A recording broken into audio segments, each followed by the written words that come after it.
మిత్రులందరికీ స్వాగతం. నా పేరు Padmavathi. Welcome to my channel. ఈరోజు మనం వినబోయే కథ సేమెళ్ళ కిషోర్ రచించిన ఇదేం ట్విస్టు. ఒక మంచి హాస్య కథను వినేద్దామండి. తనని మొదటిసారి ఓ గుడిలో చూశాను. పచ్చరంగు ఓణి, పొడవాటి జడ, కొప్పు నిండా సన్నజాజులు, మెడలో మెరిసే ఆ రవ్వల నెక్లెస్సు, తన కాలి మువ్వల సవడి, వీటన్నిటితో పాటు మెరిసే ముత్యం లాంటి తన ముఖం చూసిన మొదటి క్షణంలోనే నన్ను ఆకర్షించాయి. ఇంత అందాన్ని ఇంతవరకు ఇంతసేపు నేను ఎప్పుడూ చూడనే లేదు. దూరంగా నిల్చొని తన అందాన్ని ఆస్వాదిస్తున్నా.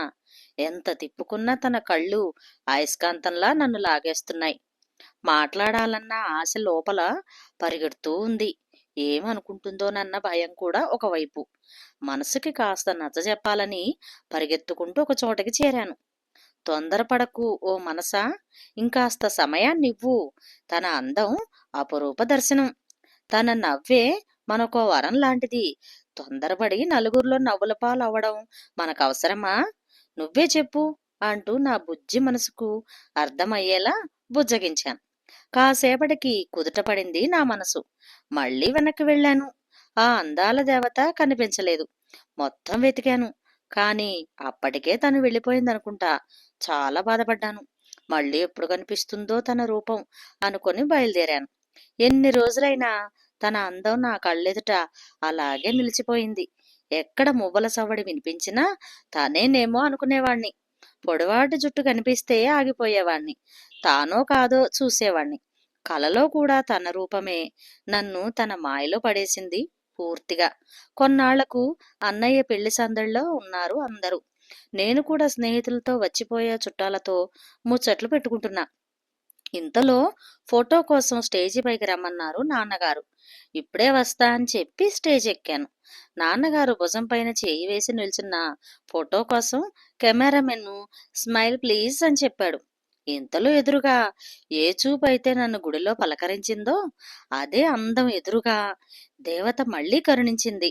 నా చూపు అంతా తనపైనే. కెమెరామెన్ ఒకవైపు పిలుస్తున్నాడు. మళ్ళీ కళ్ళని దించితే తను దొరకదేమోనన్న భయం లోపల. నాన్నగారు భుజం తట్టి పిలిచారు కెమెరా వైపు చూడమని. చూసి చిన్న నవ్వు విసిరాను. మళ్ళీ నా చూపులు తన కోసం వెతికాయి. అక్కడ తను లేదు. చుట్టూ తన కోసం కాళ్ళని పైకి లేపి మరీ చూస్తున్నా. ఎక్కడా కనిపించలేదు తను. ఛ అనుకునేలోపు స్టేజ్ పైకి తను వాళ్ళ అమ్మగారు కలిసి ఫోటో కోసం వస్తున్నారు. నేను దిగబోయా. నాన్నగారు ఆగమన్నారు. తను నా పక్కన నిల్చుంది. ఇంకేముంది, నా గుండె వన్డే మ్యాచ్లా పరుగులు తీస్తూనే ఉంది. ఈ అందాల దేవత నా పక్కన నిల్చుందా? ఏం అదృష్టం ఇది అనుకున్నా. తను నా వైపు చూసి చిన్న నవ్వు విసిరింది. గాలి తుఫాన్ తాకినట్టు అనిపించింది. నేను చిన్నగా నవ్వాను. ఇంతలో నాన్నగారు పిలిచారు. నన్ను అడిగారు, ఎవరో గుర్తుపట్టావా నాన్నా అని. లేదు, గుర్తు రావట్లేదు అని చెప్పాను. మీ రత్నం పిన్నిరా అని చెప్పారు. ఓ అవునా అనుకుని, ఏంటి పిన్నా అనుకున్న లోపల. అంటే తను నాకు చెల్లవుతుందా? నాన్నగారు మీ చెల్లిరా, మర్చిపోయావా? చిన్నప్పుడు మన ఇంటి దగ్గరే ఉండేవారు. మీరిద్దరూ ఆడుకునేవారు కూడా. ఇంకా ఎన్ని చెప్పినా ఏం లాభం, నా ఫ్యూజులు అప్పటికే ఎగిరిపోయాయి. ఇన్నాళ్ళు అందాల దేవత, కలల రాకుమారి అనుకొని ఈ 2 ఏళ్లలో ప్రపోజ్ చేసిన ప్రతి అమ్మాయిని చెల్లి అని పిలిచాను. ఎంత ఎదురు చూస్తే చెల్లి అంట అనుకొని కృంగిపోయాను. అయినా ఈ వరసేంటో, దేవుడు చాలా కఠినాత్ముడు. చూసి చూసి సురకబెడతాడు అనుకున్నా. ఇంకా ఏం చెయ్యలేక ఇంతలో తను, అన్నయ్య బాగున్నారా అంది. మండిపోయింది లోపల.